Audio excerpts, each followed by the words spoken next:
The landscape is almost familiar. Wide open spaces, grasslands with rugged mountains jutting up on the horizon. You could be in Wyoming, in Colorado, in Montana. But when you see the yurts dotting the landscape, camels and yaks roaming the plains, you start to get a sense of something different here. It's when the Kazak nomads start arriving out of the mountains on horses with golden eagles perched on their arms. That history of a much larger scale hits you. Ancient traditions that started well before the great Mongol Empire stretched west from here hundreds of years ago. Those traditions are fast approaching a crossroads in time, where the modern world meets this centuries-old way of life. These are the eagle hunters of the Altai Mountains in Western Mongolia. I'm Ian Grant, and I've spent the last 3 decades using my background in history and art history, exploring cultures all around the world.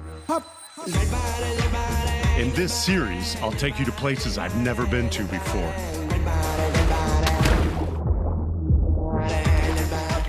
Experiencing local life through the lens of the world's artists, artisans, and keepers of culture. This is Culture Quest.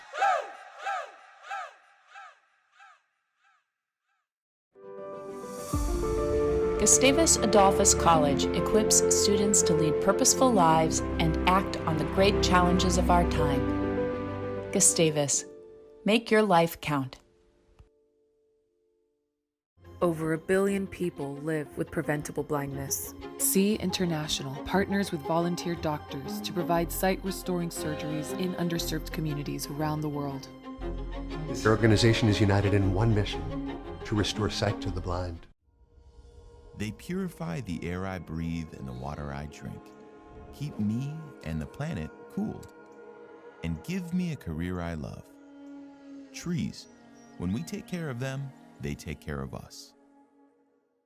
We all seek different in our own ways, because different reflects who you are, who you want to be. The Northern Territory, different in every sense. All right, so we're in the Ulaanbaatar airport, and this is what waking up at 3:30 a.m. looks like. But we're catching the flight out to Ulgi to hook up with some people out there at the big Golden Eagle Festival. So we hop on the flight at around 6:30, and 2.5 hours later, we're out in the Altai Mountains and gonna experience Western Mongolia at its best. The US president having a dinner with these journalists. Oh, we're about to go. Hey, by the way, this is Gerald. He's taken us everywhere in this Golden Eagle Festival. He's running the show. So Gerald studied international law and has been working as a tour guide since the age of 19. Today, he helps run a tour operation highlighting conservation, education, and culture-focused travel. And it looks like we're taking off. We're getting on this flight, so it's off to Western Mongolia. Ulgi is a city of around 100,000 people and the main outpost here in Western Mongolia. It's a quick drive through the town and out the other side. And once we're around this bend in the road, we leave the city behind us.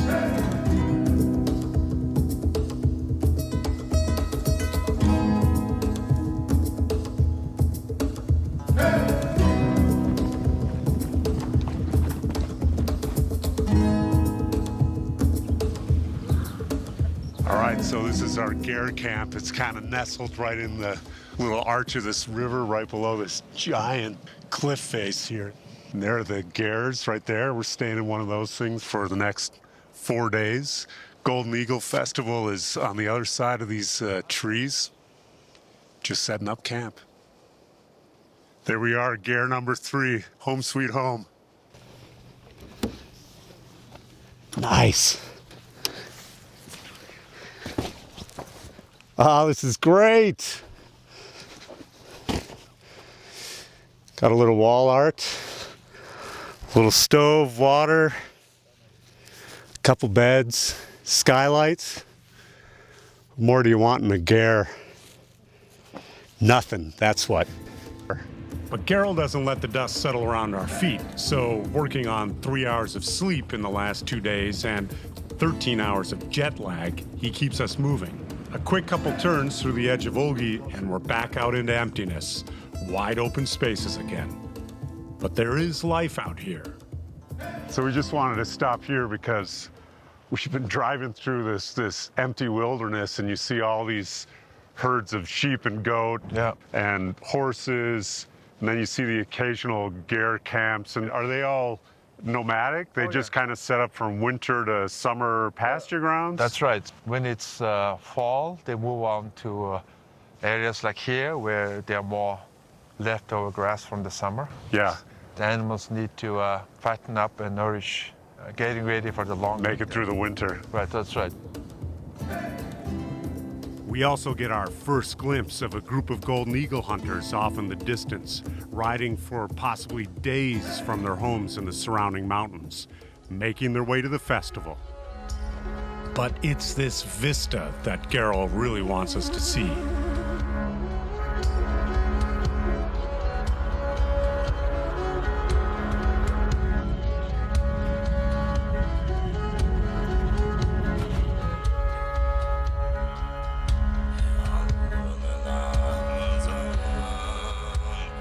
The Altai Mountains have a storied place in Mongolian history, including this place, Tall Lake. Basically, over the 1920s, there were some border intrusions from the outside trying to settle here. They would end up having a battle with these intruders, and one of these famous battles took place where we are now. It's called the Battle of the Tall River. Mongolians, these early brave Mongolians fighting for the sovereignty of the land. And the name of the lake is quite nice as well. It translates as like a birthmark, so it can be like a birthmark of the Altai Mountains. To know that we have this kind of beautiful landscape with so few inhabitants makes us also very lucky people. So this morning we get to spend some time with a group of archers from an ancient tribe called the Rehan. So these are the local archers. They are getting ready for the main festival. The original tribes, during the times of Genghis Khan, they made up one of the main forces, of the great Mongolian Empire. And they settled here afterwards and stayed here. During the actual competition, they would have like 20 of these round targets. During competition, the balls would be spaced apart, and the shooting distance would be over twice what he's shooting here. Oh, right out of the gate. Nice. So the Mongolian bows, when they designed it in the old days, they needed to keep it short enough so that you could carry it while on a horseback. What they did was they come up with this technique of reinforcing the middle part. This part is actual antler from an ibex. Okay. So because the whole structure is made out of like natural products.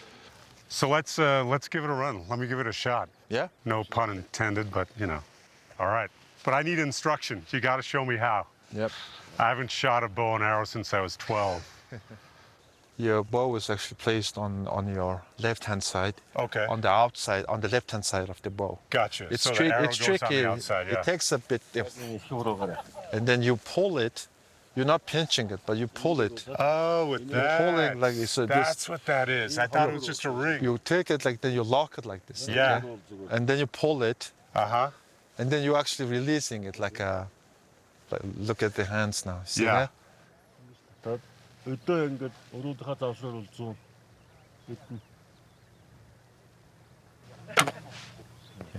Nice shot. Makes it look easy. He does make it look easy. And now it's my turn. And I'm about to find out that this is nothing like the bows I used as a kid. Thumb. Oh, okay. Because you release your thumb. But your index finger is locking it, just to help. Oh, to help out. So To help out. It's meant to kind of, and then whoa. How do you keep that up there then? Yeah, so it's a practice. Oh my goodness. Keep in mind, the archers would do this during battle while galloping away on a horse. This is going really well. Yeah. That's good. That's good. Whoa. It's good. All right. got the See, it's idea, still huh? going. I got a good roll on that one. All right. So you get that in there. You're getting a hands-on private lesson from I know, this one is of the awesome. experts. See that? Hey, all right. See that? Closer, closer. Yeah. I have one more shot. All right, something like this. Oh, it just skipped right over. All right. pretty I'll much take it. That's enough. Yeah, that's enough. Thank you very much. You did well. Yeah, yeah. Well, and it's not easy. And of course, as we're walking away, Nice. he nails it again. This is Dalehan and his old friend Tugelbai. And they are the quintessential Mongolian nomad out here in the Altai Mountains. Herding goat, sheep, horses, and camel from winter to summer pasture grounds. And hunting with eagles. Thanks to Geralt, we get to spend the rest of the day with them. And it starts out fast. We have this great chance for Dalehan has agreed to let me try and catch the eagle. So we might just have one shot at it. So the GoPro goes on now. So we're like this, like that. Stretch your hand out. Yeah. And with the only instructions being put your hand out and make sure it sees the rabbit leg, we're off. Oh, he's coming in hard. Nice. And while it wasn't the most perfect landing, we managed to get it together in the end. Yeah, just incredible. It's so nice of him to let me do this. Aha. That was good. He clamped onto my thumb. You can really feel it even through the glove. And now it's time for the professionals to take over. So we all hop on horses and head out onto the plains for a couple practice flights the day before the competition begins. It's important to point out a critical detail here. Dalehan, Tugelbai, and pretty much all of the eagle hunters are Kazak, an ethnic minority in Mongolia, making up around 5% of the total population. But out here in the Altai, they make up over 90% of the population. The Eagle Festival itself and the traditions that come with it are specifically Kazak. We arrive at the practice spot, and the two hunters make their way up the little escarpment, and Dalehan makes his way back down. With the wave of the rabbit leg and the traditional piercing yell, they're off. The eagle hunters get the eagles from their nests while they're still babies and train them for the next 5 years, at which point they release them back into the wild. And while they're with the family, it is the entire family's job to take care of that eagle. And now it's time for the second of our 2 practice flights.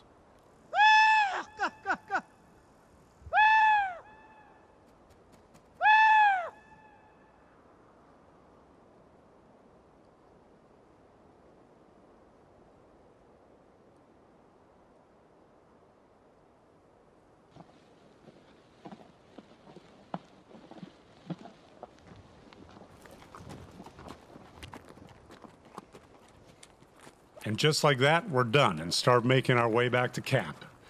A year's worth of training comes to a head tomorrow for Dalehan, Tugelbai, and their 2 younger apprentices. I can easily remember the restless night's sleep you get before the big game. So yesterday, there was nothing here, nothing below those 2 big hills, and now it's all packed. Cars are coming in all along this dirt road. Way over there and on the horizon is the hunters that we've been hanging out with for the last couple days.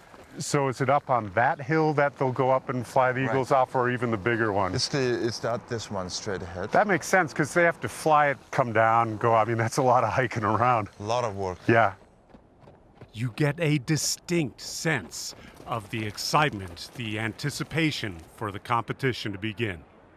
So this is our group. They're about to go and get ready for the whole competition. Good luck, guys. Yeah.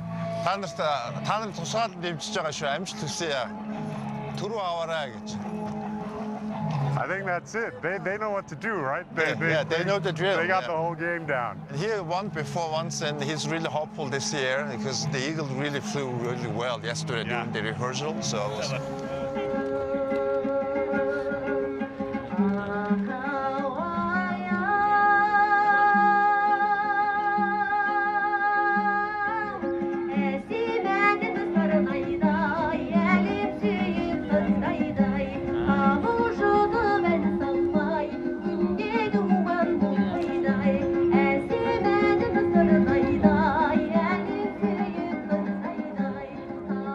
So this is kind of the opening round for the Golden Eagle Festival, right? Everybody has to make it from flying the eagle up there to getting it down there. You know, they've been training for a year, and it all comes down to this. If they don't land it, they're out. But if they land it, they get to the next round, which is tomorrow, which is a big deal. Here we go. And for the rest of this first day, there will be a pretty constant stream of people flying their eagles. The faster the eagle lands, the more points they get. So this one coming in like a winged bullet will score well. At the opposite end of the winged bullet eagle is this one. It took over 2 minutes for the eagle to finally land, and you can actually hear the hunter's call echoing off the hills and surrounding area. I cannot imagine the stress of the handler in the middle of the ring, watching his eagle take the scenic way down. This young teenage girl is actually one of several young women competing over the last number of years in the Golden Eagle Festival, like Erkubalan and Dalehan's group. And that's a really important development in a tradition that, up until recent years, has been the exclusive domain of men. But sometimes it's just not your day. Even though you can see the exact moment she realizes her eagle isn't going to land, just her being able to compete is a great indication for the future of this tradition. And at the other end of the age spectrum, this old-timer hunter had one of the most beautiful soft landings we saw during the whole competition. This is Badrul Yondan, and he, along with 4 or 5 other people, created the Golden Eagle Festival. He also happens to be the owner of the trekking company that Gero works for. And together, the two of them are the greatest advocates for Kazak life out here in the Altai Mountains.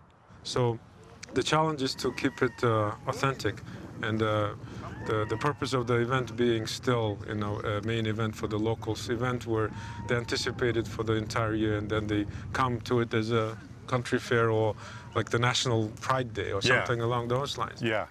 Mongolia was locked up for the rest of the world for almost 300 years.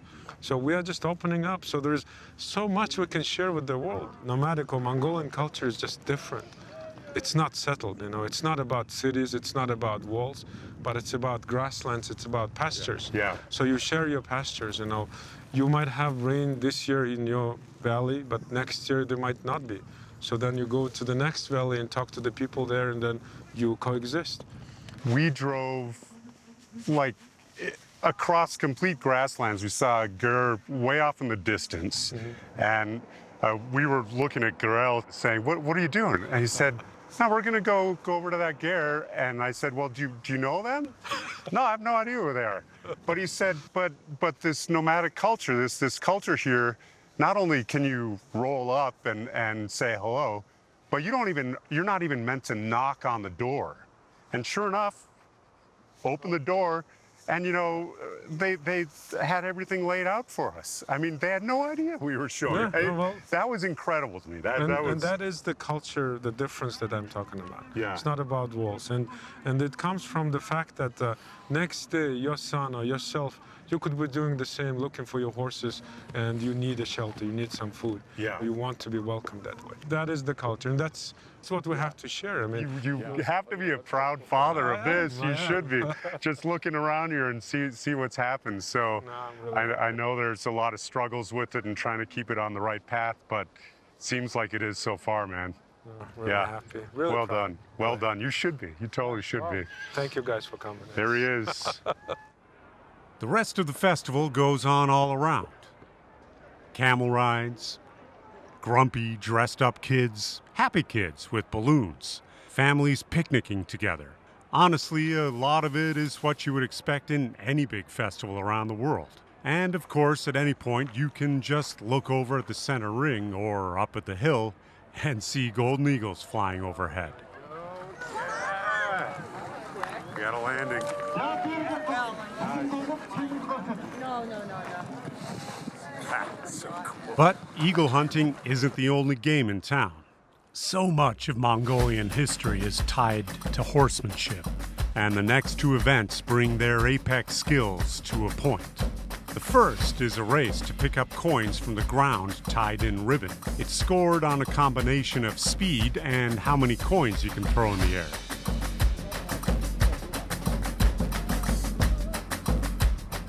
Hanging off the side of your horse with your face a scant couple feet off the rocky ground is an amazing skill to watch. And then the ancient competition of Kokpar, the headless goat tug of war. This dates back to the times of Chinggis Khan and before. Back in the day, the playing field was actually the land between the two villages that were competing. And there was a pen in each village that acted as the goal to drop the goat into.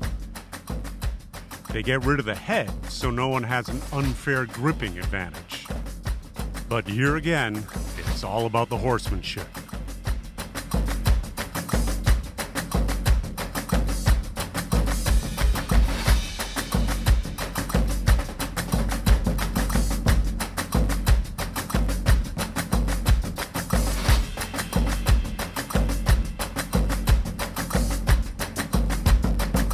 And then there's this other major element to the festival, the tourists who've come here to watch and photograph this event. This is what it's been like all day. People will suddenly all surround some of the eagle hunters on their horses. And if one person comes up, all the other photographers rush up. The participants are so conscious of their image, right? I mean, they know how to ride right up to people with big cameras and how to pose even where the sun is shining on them. And it's actually kind of cool because it shows such a pride in their culture and their history and what they're doing. There is another aspect to it because, you know, everyone's coming in with all these giant cameras and drones are flying all over the place. And in talking to event organizers, they struggle with trying to figure out how to handle all that stuff because, of course, they want it to expand and get bigger and more exciting and more inclusive, but they also want it to remain real. As you can probably imagine, there is no schedule of events or list of competitors that they hand out here. So with the chaos of all that was going on today, we unfortunately missed seeing anyone from our group competing. After arriving back at camp, we soon discovered that things did not go well for Dalihan and his group. So honestly, we didn't want to get in their way too much. But true to form, Dalihan was more than generous with his time. And I know they didn't land today. Is that all right to say? өнөөдөр жоохон сонссон жоохон мэд яг зүгээр яг буулт бол яг сансан байж чадаагүй сонссон. Тийм ээ тэ одоо нөгөө Like race horses, sometimes you win, sometimes you don't. Yeah. There's always next time. They feel good about it in general. I've been in a lot of competitions and wound up on both sides of that equation. So Тэгэхээр би ч гэсэн өөрөө ингээд тэмцээн бас янз бүрийн шугамар оролцож байгаа. Үнэхээр яг нөгөө унж босож явдаг тэмцээний jump. Yeah, you know, I mean, what do you do? You come back next time, right? Yeah. That's the way it is. Always, they were already talking about next year. Oh, are you really? Yeah. You got to do it. Yeah. And how long have you guys been doing this? So they never skipped. So this was the 20th. Oh, so you've been here since the beginning? Анхнаас нь оролцсон биз дээ. Yes. Really? Since the very beginning. Wow. And how long have you been doing this? Fourth year. Sorry. Fourth year? Yeah. Fourth. That's a long time. That's really good. They also want to express their gratitude for all of you. You know, you traveling a long distance. Yeah. Just for this specific event, Getting a chance to meet you was great. Looking forward to having you back again. All right. It's a deal. It's a deal. It's a deal. Yeah. Yeah. It's a deal. Yeah.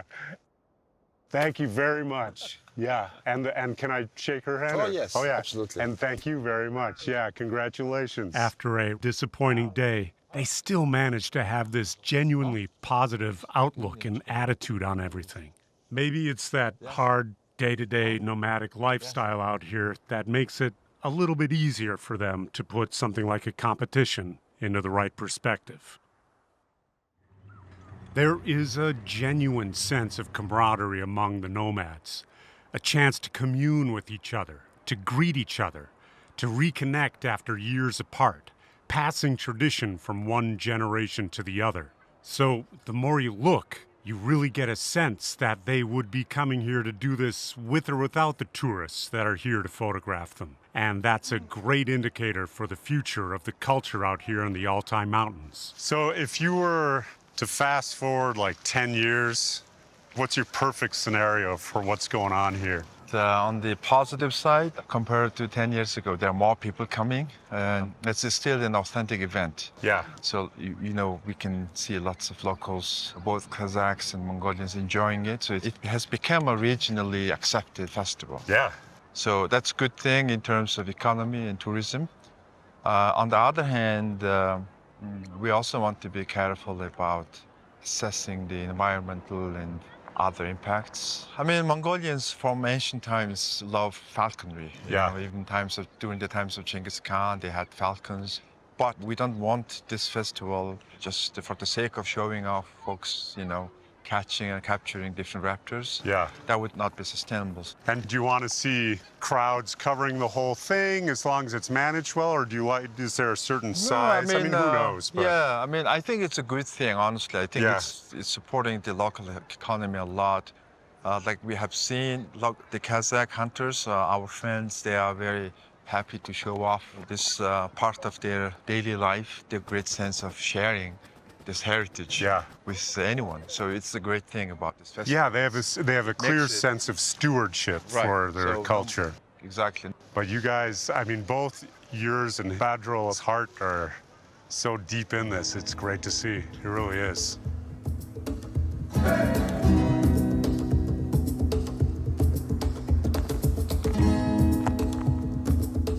So this seemed like the perfect place to kind of wrap up this episode. Looking down on the Golden Eagle Festival, it's kind of shutting down now, but we get this spectacular view of the Altai Mountains way out here in Western Mongolia. And you can really get a feel of this nomadic culture that, the Golden Eagle Festival is all about. And you get a genuine respect and admiration for just that tough, hard lifestyle and this great moment in their lives where they can come and celebrate all that this region of Mongolia is about.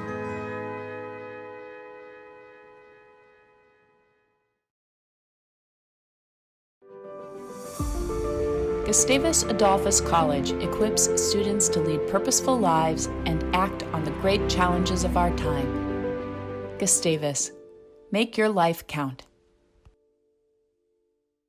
Over 1 billion people live with preventable blindness. See International partners with volunteer doctors to provide sight-restoring surgeries in underserved communities around the world. This organization is united in one mission: to restore sight to the blind. They purify the air I breathe and the water I drink, keep me and the planet cool, and give me a career I love. Trees, when we take care of them, they take care of us. We all seek different in our own ways because different reflects who you are, who you want to be. The Northern Territory, different in every sense.